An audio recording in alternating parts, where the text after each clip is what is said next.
دا راشن دی د ماښام دا اندر زرق دی او قاسم خان دا خنډی دی ګوره بیا نه وایي چې خنډی نه دی لاندې زما د ګوتو نه دا خنډی دی او دا هم نر دی نیټ دې هم دا خنډی دی زما د ګوتې نه نوک نه لاندې ده دا اندر زرق دی او دوه دا دي یو هم دا سپین کړی دی دا سکرو پخو دا یو به کړي کې پوخ دا چې دی دا مستر حکمت شاه ایستلی دی او مخکې چې سپین کړی دی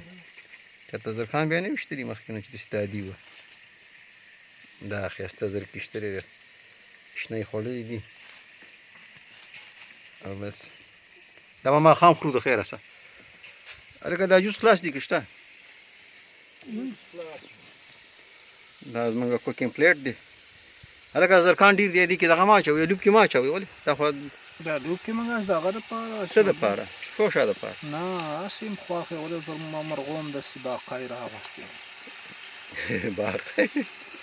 دا ډېرې شوې باقی که ولټۍ دا د نعمت دلې دغه دی څه شي ورته وایي نغری جوړ کړی دی اوس یې موږ استعمالوو الله دې ولا اجر ورکړي هغوی تلي دي پرون او دا څلور ټماټر یې پرېښي دي یو یې میچس پرېښی دی او دغه سالټ نمک او دغه چیني پرېښی ده خو په ځمکه یې ایښي ده نو په دغه کې به یو ترخه پخه اوس خو کیلو شته هم دی نو ښه دا لوب کې چې خامخه ولې لوب ته پکې حاجت نشته که نه دا غوښه ډېره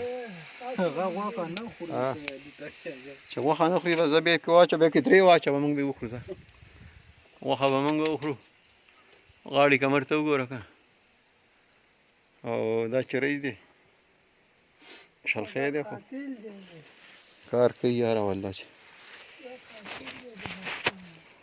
او دغه دی دا درمي دي او درمو سره خوا کې دغه دی ټیروز بوټی دی او دا شرغشې دي او دې ته پیپل وایي ګټ چې نسنګ هم دی په دې ګټ باندې موږ والله چې مونځ هم کړی دی او دغه هم پې کړی دی دا اذان پې فوا دې ورځې وکړو او رخینګل راته جمع راکړه رخینګل هم نشته یاره هغه هم اوس مالداره شو اوس نه راځي غره ته